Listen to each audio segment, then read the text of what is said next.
Welcome to this microfocus video presentation about the next generation patch management introduced in ZENworks 2020 Update 3. This is the third video of a 5-video series designed to help you understand, move to, and use the next generation of ZENworks patch management. My name is Darren Vandenbos, Product Manager for ZENworks. In this presentation, I'll cover the things you need to know to migrate to the new advanced patch platform.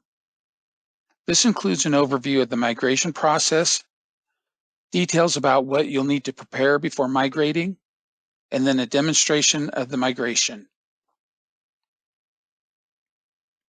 If you are using the Airgap solution in your environment, you should be aware that we haven't yet implemented an Airgap solution in the advanced patch platform. An Airgap solution will be provided in the next ZENworks release, targeted for the middle of 2023. This means that you need to continue to use the current solution until that time. To ensure that you don't inadvertently migrate, ZENworks Control Center will not allow you to initiate the migration if your zone is Airgap enabled.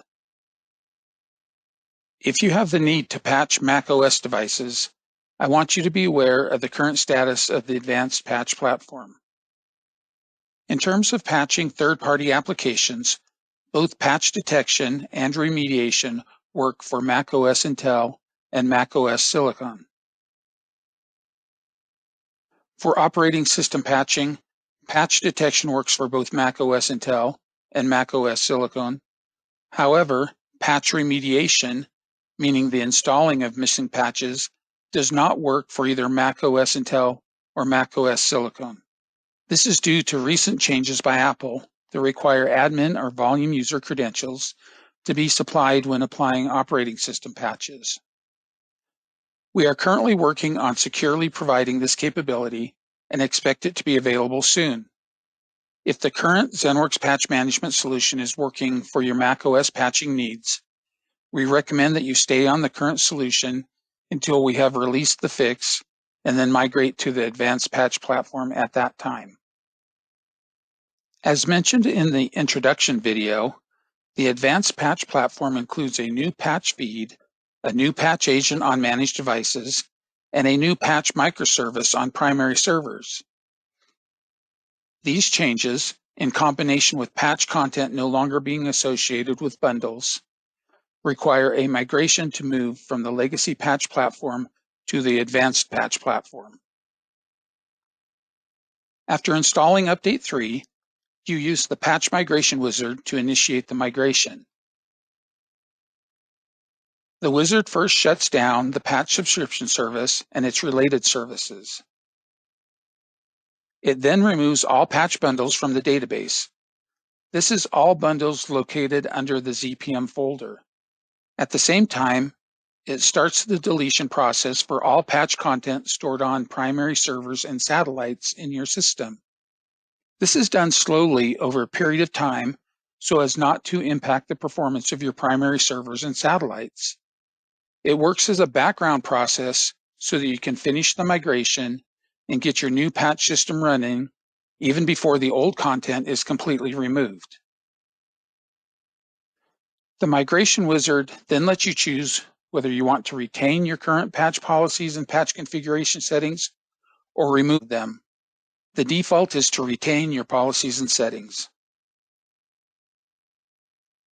When the cleanup processes are finished, with the exception of the patch content cleanup, the wizard updates ZENworks Control Center to allow you to configure the new advanced patch platform using the Getting Started pages.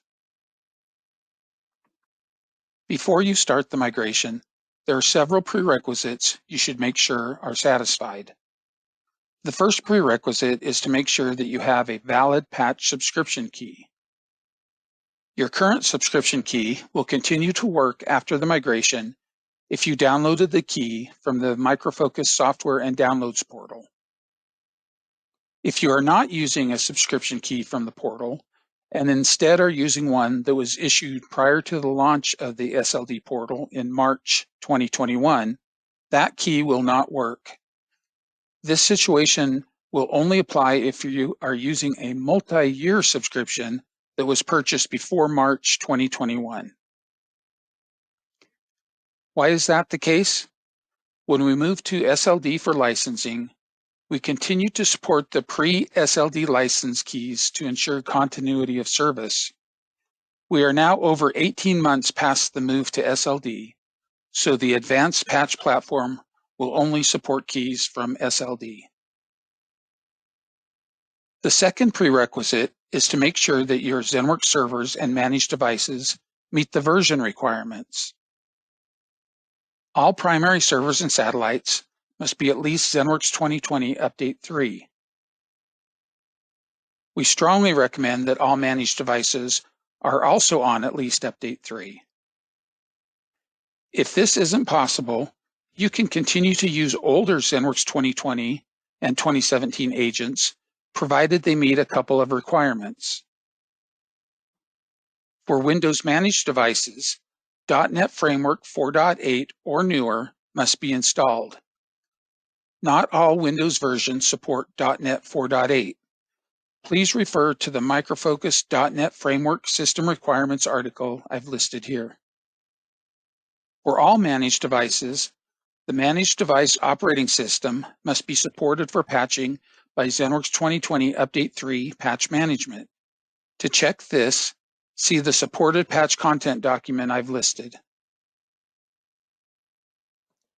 Before using an older ZENworks agent, you should also be aware that because of changes in the advanced patch platform, the following limitations apply to the older agents. The reboot prompt for patch deployments will not display on devices. In ZENworks Control Center, the installed by field for a patch will always show other even when installed by ZENworks. The third prerequisite is to make sure that the primary servers that will function as the patch server and as on-demand content masters have appropriate access to external sites. The patch server must be able to contact the Micro Focus licensing service to verify the patch subscription license. An on-demand content master is a new function introduced in ZENworks 2020 Update 2 for our ZENworks Endpoint Security Anti-Malware solution. In Update 3, it is also used with the new Advanced Patch platform. Essentially, an on-demand content master is a primary server that can request patch content from an external site. You can assign one or more primary servers as on-demand content masters, depending on the size and configuration of your ZENworks zone. Each of these on-demand content masters must be able to access the external sites from which patch content is downloaded.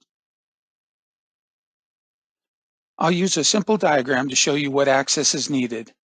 In this zone, there are three primary servers. Primary server 1 is functioning as the patch server. This requires it to have access to the Micro Focus license verification service available at the displayed URL. Primary server 1 and primary server 2 are both functioning as on-demand content masters. This requires them to have access to the various external sites that host patch content. These URLs are listed in the ZENworks 2020 Update 3 documentation. In addition, once you migrate to the Advanced Patch platform, ZENworks Control Center also displays the content URL for each patch on the patch's details page for easy reference in case a patch download is failing. If necessary, you can configure both the patch server and the on-demand content masters to use a proxy server for external access. The patch server uses the same proxy server setting that is used for system updates. You configure this in ZENworks Control Center by using the System Update Zone configuration settings. The on-demand content masters use a different proxy server setting contained in the ODC external config.json file located on the primary server. You must configure this file on each primary server that functions as an OCM, including the patch server if it will also be functioning as an OCM. I've listed both the file location and format here, as well as a format example. Be aware that the settings become effective within 15 minutes of saving the changes, or you can restart the ZENworks services to apply the settings immediately. You may recall that when discussing the migration process, I mentioned that all patch bundles within the ZPM folder are removed from the database. The migration wizard can't do this if a patch bundle is referenced in a bundle located outside the ZPM folder. So the fourth prerequisite step is to make sure that this scenario does not exist. Fortunately, ZENworks never creates patch bundles outside of the ZPM folder, so this scenario will only exist if a ZENworks administrator has created it. To resolve this issue, you can either delete the bundle that contains the reference, or you can edit it to remove the reference.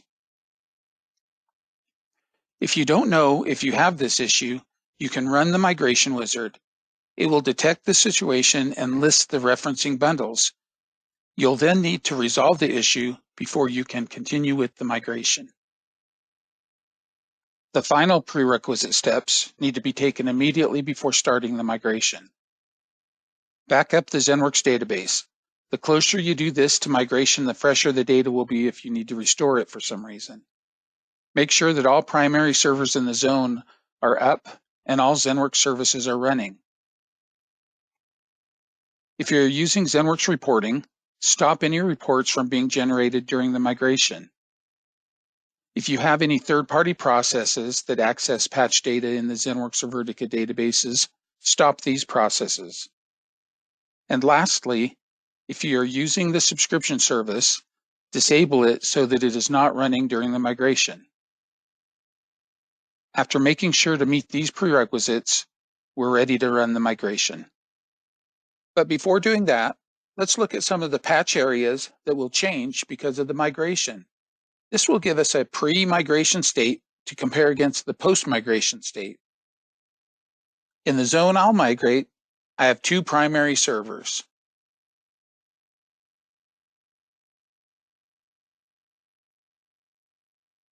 I also have 5 managed devices, one of which is serving as a satellite with the content role.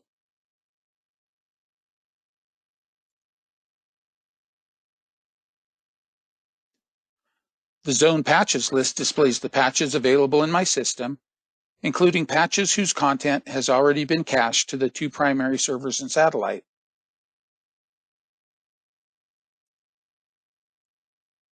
I have 5 patch policies, all of which are enabled. On the patch dashboard, I have the 4 default patch dashlets, as well as 2 patch tracker dashlets I've created. Notice that the patch tracker dashlets are each tracking patches against devices.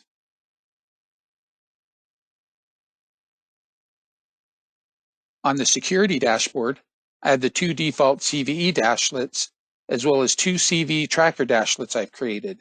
Notice that the CVE tracker dashlets are each tracking CVs against multiple devices.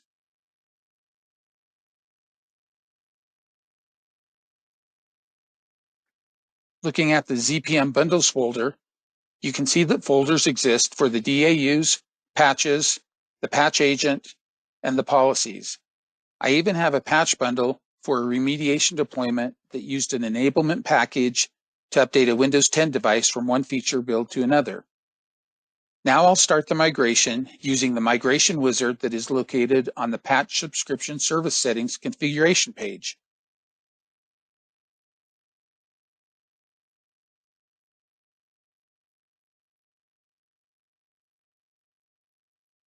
The first wizard dialog displays the migration prerequisites that we previously covered. The next dialog reviews the 3 phases of the migration process: the database cleanup, the patch content cleanup, and the new system configuration. The next dialog appears only if you have bundles outside the ZPM folder that reference bundles in the ZPM folder. My system has one, and it is shown in the bundles list. I can't continue with the migration until I resolve the issue, so I'll click Close and go to the bundles list.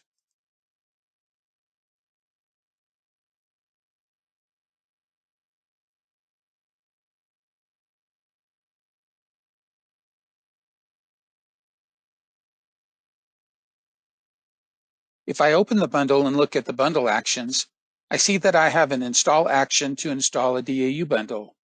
I can either delete the bundle or I can modify it to remove the reference. In this case, I'll go ahead and delete the bundle.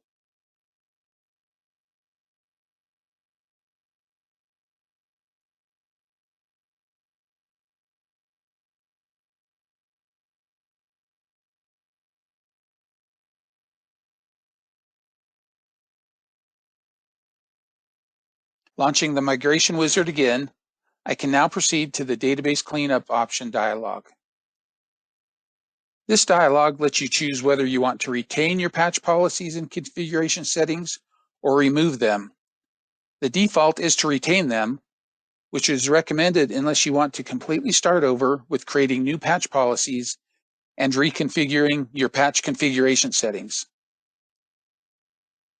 The next dialog confirms what will happen during the migration based on your choices, and then lets you start the migration. The migration status dialog shows the progress of the migration.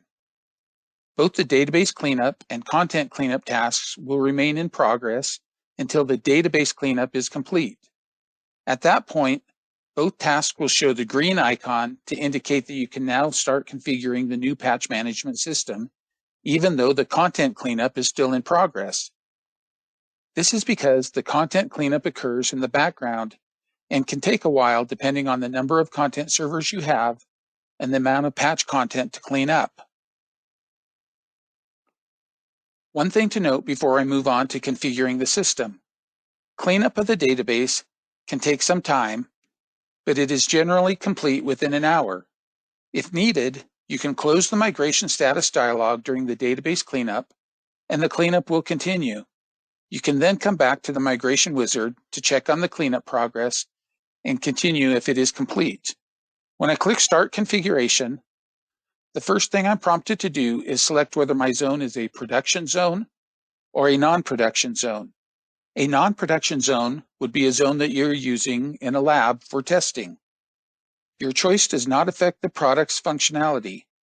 We simply need this information for telemetry purposes so that we know which customers are using the new advanced patch platform in production.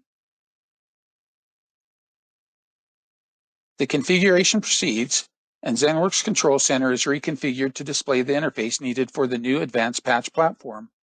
When that configuration is complete, I can continue to the Getting Started page to set up the new patch management system. However, before we do that, let's look at some of the changes in my system after running the migration wizard.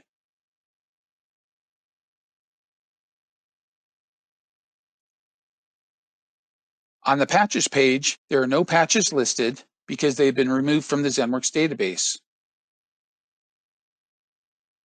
All of my patch policies have been disabled so that I can modify them as needed before applying them to any devices.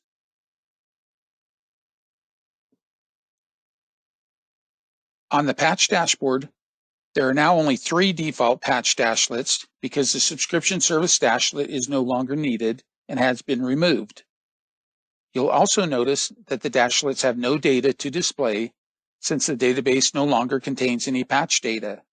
After I've set up the new system, the default patch dashlets will automatically begin to show data again as devices report the results of patch scans. The 2 tracker dashlets, however, will need to be edited to select patches to track. The same thing is true on the security dashboard. I still have the 2 default CV dashlets as well as the 2 CV tracker dashlets I created. The CV data is maintained during the migration, but since there are no patches for the CV data to map to, both the default and tracker dashlets don't have any data to display until I've completed the new system configuration. Lastly, let's look at the ZPM bundles folder.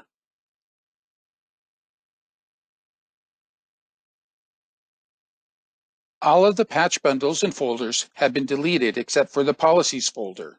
If you have folders that have not been deleted, you can go ahead and delete them to complete the cleanup. Before I start setting up patch management using the new Advanced Patch platform, I want to take a minute to go over some changes in the patch process that you'll want to know and will also help you understand the setup process better. To set the context for the changes, we'll review the patch process with the legacy patch platform. In the diagram, I have a primary server that is the patch server. To discover which patches are available in the patch repository that might be applicable to devices in the zone, the patch server contacts the patch content repository and downloads the patch signatures for potentially applicable patches. The patch server then creates DAU bundles for each operating system type and version. These DAU bundles include the patch signatures for the patches that might be applicable to the operating system version. The DAU bundles are distributed to the appropriate managed device, which then use the patch signatures to scan for missing patches and report the results back to the server. The patch server downloads the patch content for the patches that are applicable to the devices. The patch content is distributed and installed on devices, and the new status is reported back to the server. Now let's look at the patch process for the Advanced Patch platform. The first difference to recognize is that there is no Discover Patches stage performed by the patch server. That is because there is no longer a subscription service that runs daily on the patch server. Instead, applicable patches are discovered directly by the managed devices during the vulnerability detection. To do this, a DAU bundle is distributed to devices. The DAU bundle includes the patch scan schedule and the patch agent, but it no longer contains any patch signatures. This means that there are now fewer DAU bundles required. In fact, for Windows, there are only two, a 64-bit and a 32-bit version, reflecting the architecture of the patch agent included in the DAU bundle. Before a device runs a patch scan, it requests the most recent patch catalog. In this example, the patch server is also functioning as an on-demand content master, so it contacts the patch content repository, downloads the Windows patch catalog, and distributes it to the managed device. The managed device scans for applicable patches using the patch catalog. When the scan is finished, the device reports the status, either patched or not patched, for any patches that apply to the device. If a patch is not in the database, the patch service adds the patch signature metadata. Otherwise, the patch service updates the existing patch with the patch status reported by the device. At that point, you can see the patch status for the device in ZENworks Control Center. To remediate the software vulnerabilities caused by missing patches, you apply a patch policy or remediation deployment on the device. The device requests the patch content for the patches it needs to install. After the content is downloaded to the device, the patches are installed, and the device's patch status is updated on the server and displayed in ZENworks Control Center. The key takeaways from the process change are that there is no longer a daily subscription service that populates the database with potentially applicable patch signatures. Instead, each device downloads the patch catalog, determines which patches are applicable, and rolls up a patched or not patched status to the primary server. The patch microservice on the primary server adds the patch information to the database and records the device status. So, what you'll see is that new patches will display in ZENworks Control Center only after your devices run a scan and report results. And only patches that actually apply to devices are reported and displayed. Now that you have a better understanding of this new process, I'll walk through the system setup you'll need to do. The Getting Started page has been reworked to reflect the setup tasks for the Advanced Patch platform. We can skip the Activate Product task because patch management is already activated and move to the Start Patch Services task. The patch service needs to run on each primary server in your system. It is responsible for performing tasks such as adding patch status results received from managed devices to the database. You click the Start Patch Services link to start the service on each of your primaries. The status shows in progress until the task completes. If any of the patch services fail to start, you can click on the status link to review the failure and how to resolve it. My patch service has started successfully, so at this point I can move on to selecting the patch server. The patch server configuration page lets me select a primary server to use as the patch server.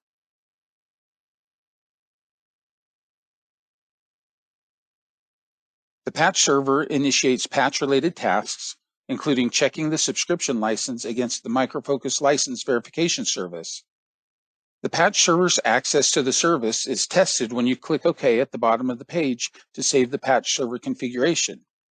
As explained in the prerequisites, you need to make sure the patch server has direct access or proxy access to the license verification service URL.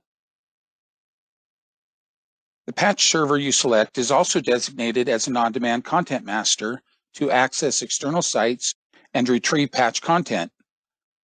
This means that it must have direct access or proxy access to the external patch content sites. Because of the number of patch content site URLs, this access is not checked when you save the patch server configuration. However, if necessary, you should refer back to the prerequisites to make sure the primary server has the correct access required for an on-demand content master.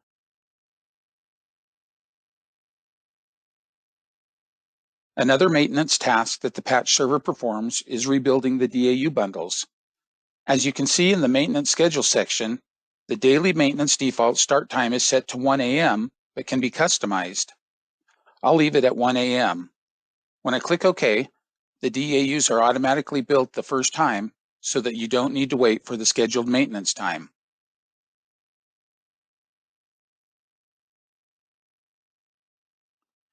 It can take a few minutes to build the DAU bundles. At any time, you can go back to the patch server configuration page and see the status. My status shows the DAUs have been successfully built. If the DAU rebuild fails, the most likely reason is that your patch subscription license is not valid.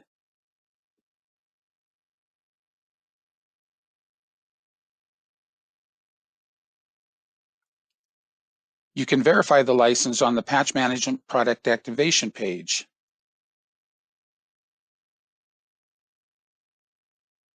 If the verification returns an invalid key message, you probably are using an old key that was not downloaded from the Micro Focus Software and License download portal. Log into your portal account, download the key attached to your activated ZENworks Patch Management entitlement, and replace your failing key with the portal key. Then go back to the Patch Server Configuration page and initiate a DAU rebuild by clicking the Run Maintenance Now button.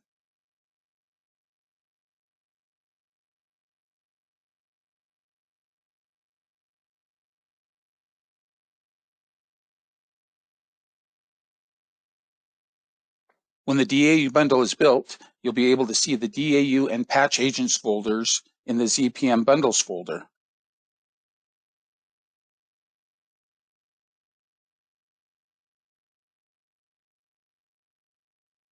Back on the Getting Started page, I'm ready to move on to the next task.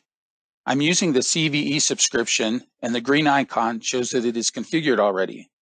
However, I disabled the CVE subscription before starting the migration, so I'll enable it now.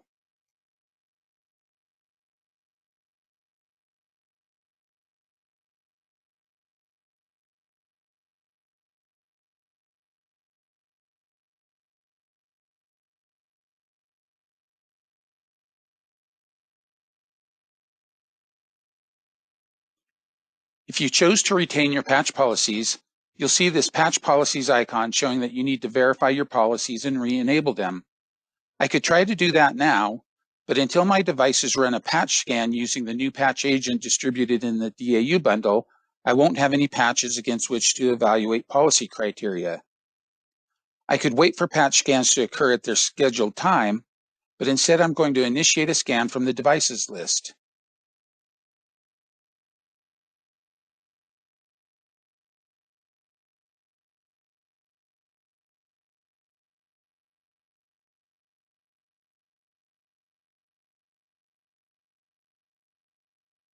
I want to make sure to use the default setting so that the newly generated DAU bundle with the new patch agent is distributed to the devices.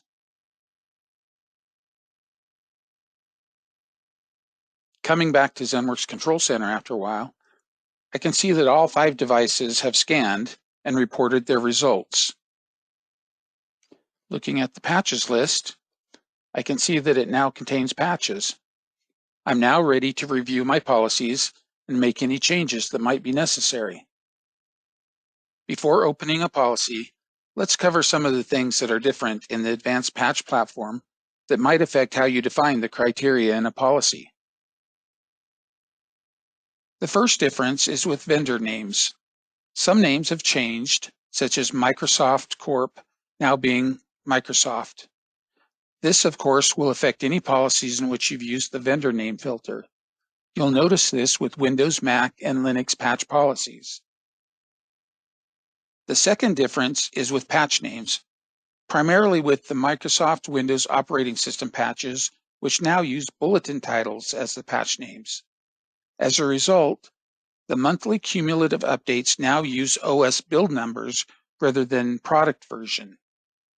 So you'll now see OS build 19045 rather than Windows 10 22H2 in the name. This, of course, will affect any policies in which you've used the patch name filter. This issue is less impactful for Mac and Linux patches and Windows third-party patches, so we'll focus on Windows operating system patches as we discuss patch policy strategies. One of the first strategies, then, for reconstructing patch policies is to scan devices as soon as possible. Why? Because this populates the ZENworks database with patch names and vendors.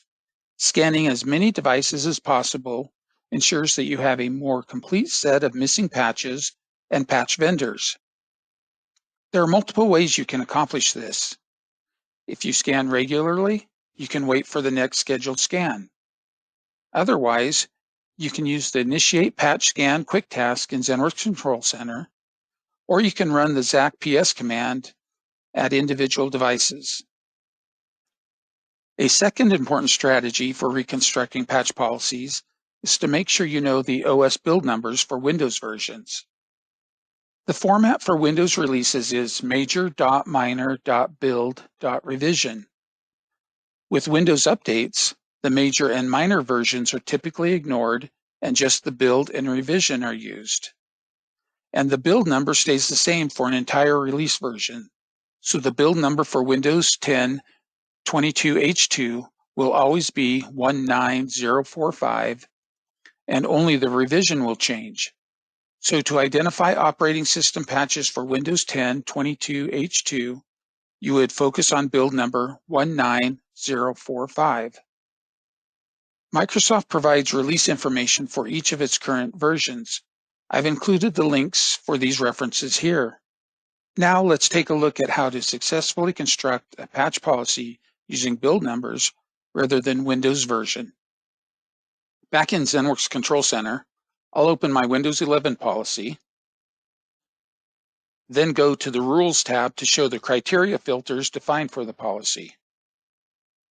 This policy criteria matches all Windows 11 64-bit patches from Microsoft that are not preview patches and have been released more than 7 days ago.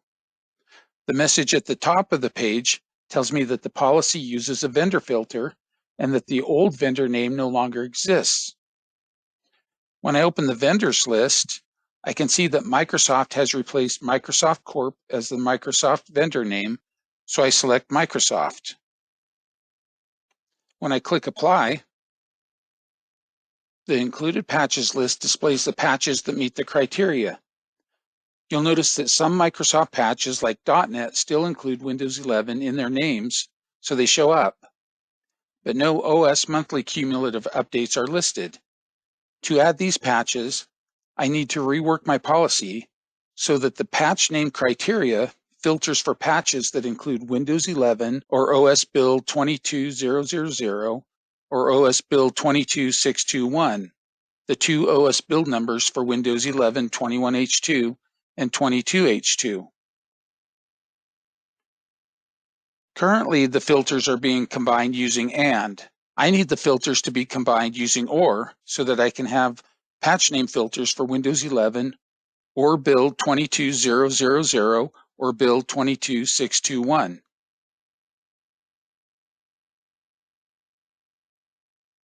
I'll start by adding a filter set for the patch name filters.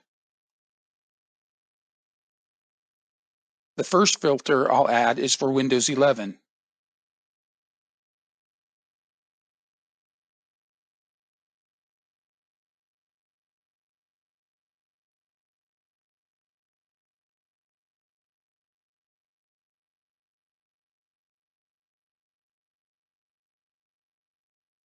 The second filter I'll add is for build 22000.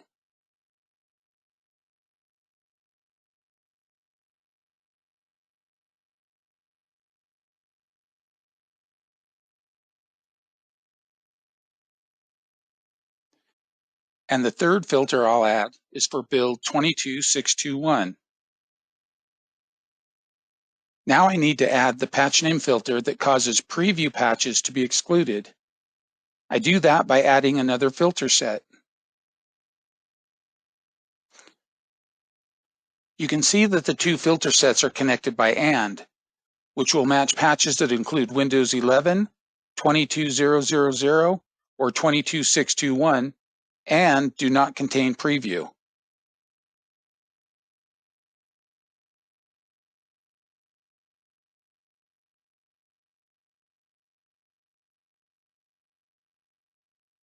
I'll add the vendor filter as another filter set.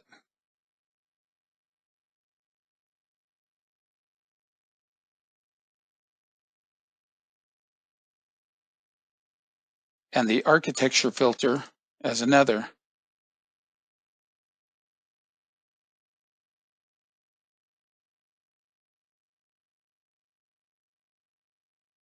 And lastly, the age as another.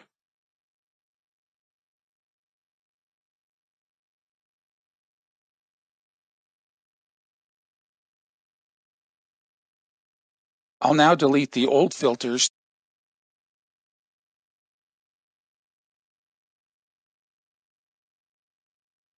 and then click Apply to display the matching patches, which now include the OS monthly cumulative updates.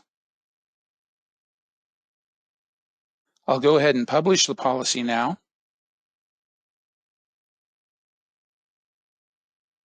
And enable it.